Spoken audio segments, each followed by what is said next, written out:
Oi, e aí, eu sou a Ana Laura, moro na Rússia há 4 anos e hoje eu quero contar pra vocês sobre os russos que apoiam o governo Putin. Vocês já devem ter ouvido por aí que mesmo com as sanções contra a Rússia e toda a situação econômica que isso está causando no país, a maior parte da população russa ainda apoia o presidente. E hoje eu quero tentar explicar pra vocês o porquê que essas pessoas apoiam Putin, o que elas pensam sobre a guerra na Ucrânia e as sanções do Ocidente. Mas antes, já deixa seu like no vídeo porque eu tenho certeza que você vai curtir e bora lá!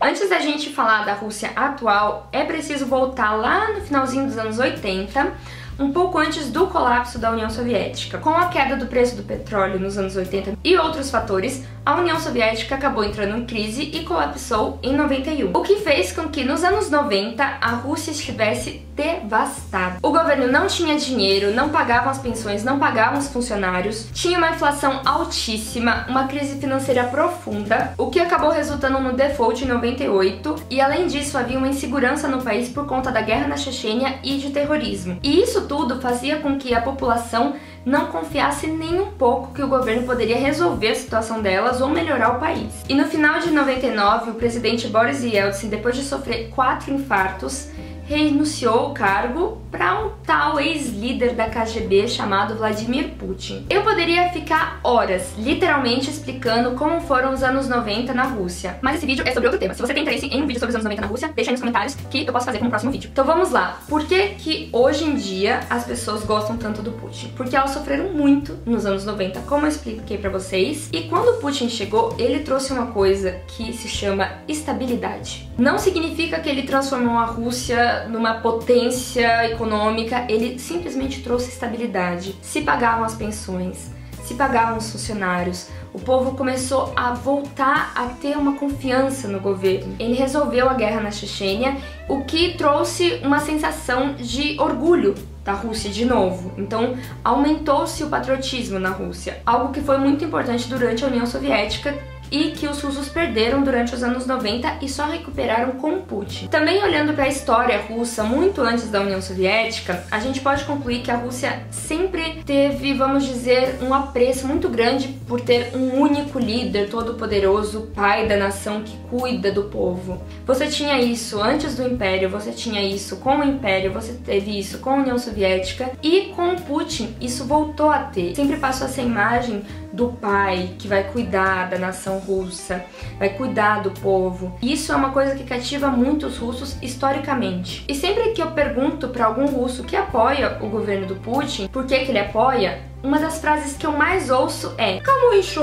Hoje em dia não existe na Rússia um líder político que seja capaz de competir, pelo menos em carisma, vamos dizer, com a população do que o Putin. Porque as pessoas realmente acham que não existe ninguém mais que tenha competência de ser presidente do que o Putin, que dirá alguém melhor que ele. E essa opinião foi gerada não só pela propaganda russa, mas principalmente pelos 2 primeiros mandatos do Putin, que trouxe essa estabilidade e ganhou a confiança da população. E você pode se perguntar, mas como que não existe mais nenhum líder político na Rússia? Um dos grandes problemas da sociedade russa é que não existe uma sociedade civil crítica. As pessoas não discutem realmente a política de forma ativa, e sim de forma passiva, ou seja, elas comentam, falam muito de política, mas sobre o que foi feito e o que elas acham que isso vai gerar.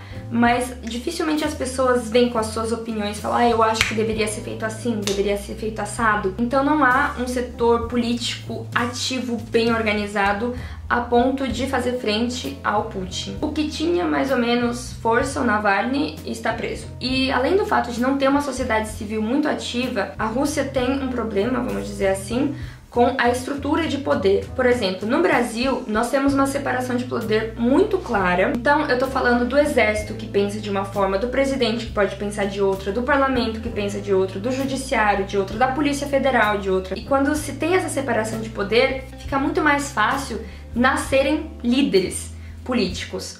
O que na Rússia não existe. O exército, os governadores, o parlamento, o judiciário, tá todo mundo de acordo com o presidente. O que faz com que não tenha da onde nascer algum outro líder político, ou qualquer tipo de oposição real ao governo. E toda essa questão da organização de poder na Rússia, a gente pode chamar de concentração de poder, e uma estrutura vertical de poder, ou seja, manda quem tá em cima. É diferente, por exemplo, do Brasil ou de outras democracias liberais, onde você tem um poder mais horizontal. Tem o presidente, tem o parlamento, tem o judiciário, tá todo mundo mais ou menos ali no mesmo nível, então você consegue discutir e ter uma oposição. Esses são os principais motivos do porquê 80% da população russa ainda confia no Putin. E esses são dados da Levada, que é um instituto opositor ao governo Putin. E mesmo assim dá 80%.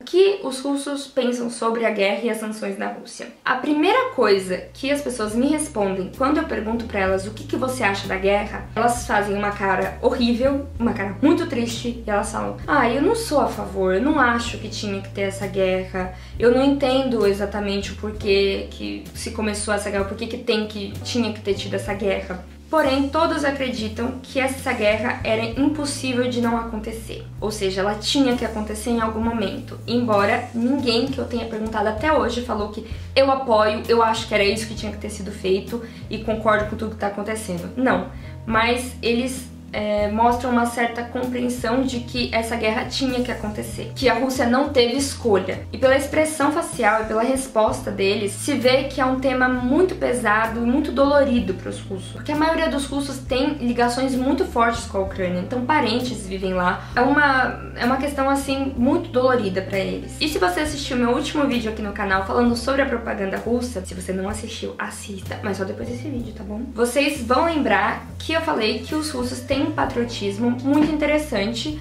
no qual eles acreditam que você não pode ir contra o seu país em uma guerra. Ou seja, independente se o seu país está certo ou errado, você tem que apoiar o seu país. Eles até falam bastante: primeiro você apoia o seu país, vai lá e luta, e depois que a guerra acabar você vê quem estava certo e quem estava errado. Um dos argumentos que eles usam para justificar é: imagina na época da União Soviética e da Segunda Guerra Mundial, se uma parte do exército soviético simplesmente falasse: não vamos lutar porque a gente não concorda com o Stalin, a gente odeia o Stalin. O que seria do mundo? É essa a resposta que os russos me dão. Resumindo, o que faz 80% da população russa ainda confiar no Putin, mesmo com todas as sanções do Ocidente, mesmo com a questão econômica, com a guerra que eles não apoiam de verdade. Cadê meu telefone? Mesmo com tudo isso, os russos ainda veem no Putin um pai protetor capaz de proteger o povo russo e capaz de transformar a Rússia para melhor. Depois dessa explicação toda, eu acho que deu para entender que os russos não são um bando de sádicos que amam guerrear, e sim um povo muito sofrido, com medo e sob forte propaganda. Se esse vídeo te esclareceu algo sobre os russos, se inscreva no canal, deixe seu like e seu comentário dizendo o que você acha disso tudo, se eles estão certos, se eles não estão certos, que outros temas vocês gostariam de ver aqui no canal, e sem censura, hein? Porque com respeito e com calma se pode discutir sobre qualquer tema. E até o próximo vídeo. Paca, paca.